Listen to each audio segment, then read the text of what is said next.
Hello, I'd like to share with you a really simple art idea which you can do at home using very simple cheap materials which you are likely to already have. In fact, the cheaper and thinner the paper, the better for this one. So I'm just going to show you. It's starting with a sheet of A4 white paper, the sort that you would have for a computer printer or maybe a photocopier. And I sincerely say that the cheaper and thinner the better. And you'll see why very shortly. So I've just folded that and torn it in two, and now I'm folding it again and I'm tearing it again so that I have quarter size sheets. I only need small pieces of paper for what I'm doing.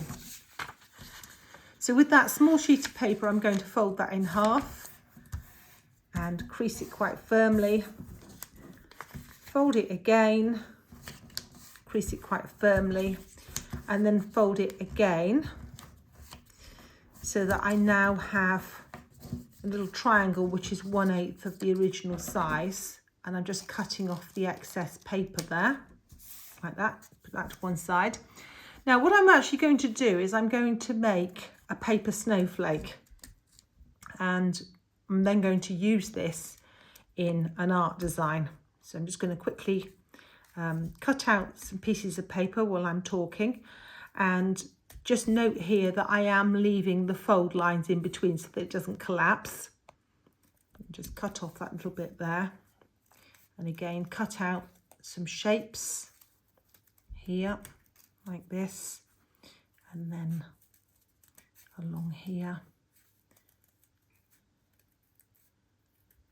like that, and then just discard that cut out pieces of paper.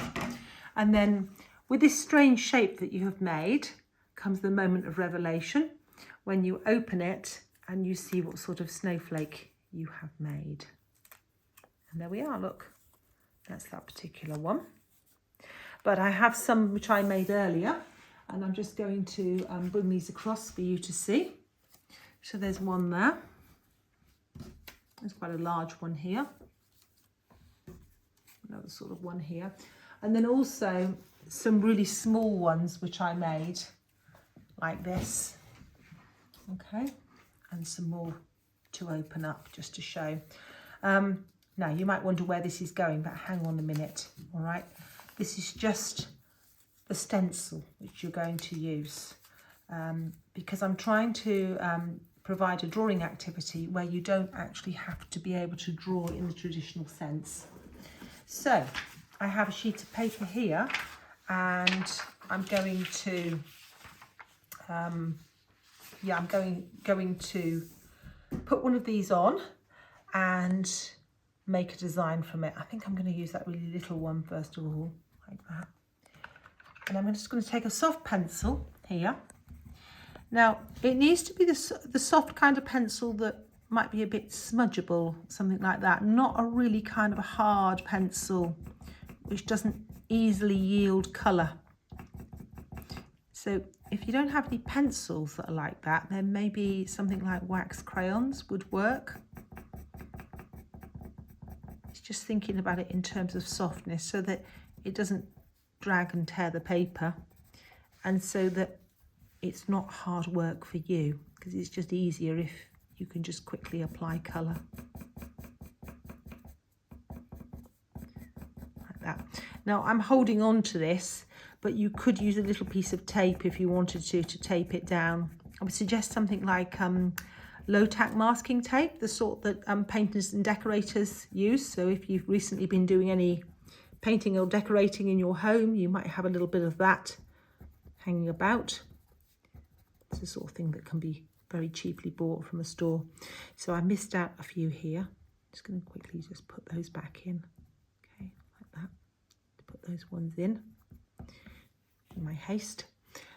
Just take another colour. I mean, they don't all have to be blue. You could have all sorts of colours, but I picked blue because I'm hoping it's easier for you to see than if I pick a very light colour. But when you're doing this just for yourself, you could pick, really pale pastel colours, which may not show up quite so well on the camera, but may be interesting in terms of effect. So I'm just stenciling with these. And the great thing is, you know, you're making your own stencil and then you're deciding where you place it. So you're making quite a few artistic decisions in doing that. And it's very simple, and it's not requiring anything very expensive or complicated, nor even a lot of time, because you could just do a few of these. So I'm going to show you one that I did earlier in a moment. I'm just going to let you see how this might work first of all. Now, depending on where you live, there may be snow around, or you may never see snow. Here in Jersey, we very rarely get snow, and so it's a cause of great excitement. We do get a few flakes of snow. And because we don't really have much in the way of infrastructure for dealing with snow, the island does come to a standstill. The bus service stops running, the schools close, and quite a few people have snow days working from home, unless they're working for emergency services or other vital jobs which can't be done from home. So there you are, it's a better one there. I held on to it a bit better. And there's one I did earlier. So you can see a little bit of how that might look. And here is more of a whole sheet here, showing how I have used various ones. So for example, that one there was there. And you'll see other ones around. You pick them out, and that little one's been used in there. It's quite nice to vary the size. You could have them close together like I have, or you could have them far apart. You can make some kind of pattern. It's completely up to you. It gives you lots of options and lots of fun. But the interesting thing about snowflakes is that not one of them is the same. That's so in real life, but it's also so when you make these.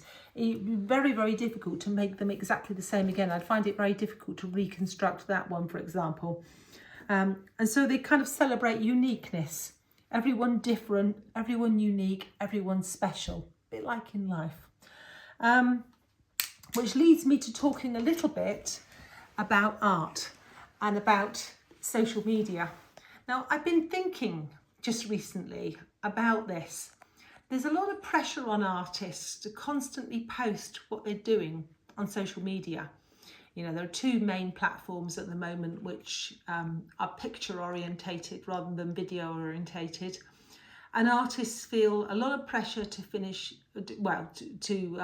post up finished works and also to put works in progress. I have put some works in progress up. I've done, you know, successive days. It's quite interesting to see what the reaction to that is, whether people are interested in the works in progress or whether they're more interested just in the final finished item. One of the reasons why I was keen to show works in progress is because I want to show that it's a genuinely hands-on activity, hence, you know, the mess and stuff like that, hence the, you know, the very much the physical involvement in art. But maybe people are not interested in that. I'm certainly not one of these people who is trying really, really hard to get a huge number of likes. I would rather put up the art which I'm genuinely interested in than something which I think would yield some kind of result from people. I'd rather be genuine in life. But you'll find that on here, on YouTube, I talk about a whole variety of art.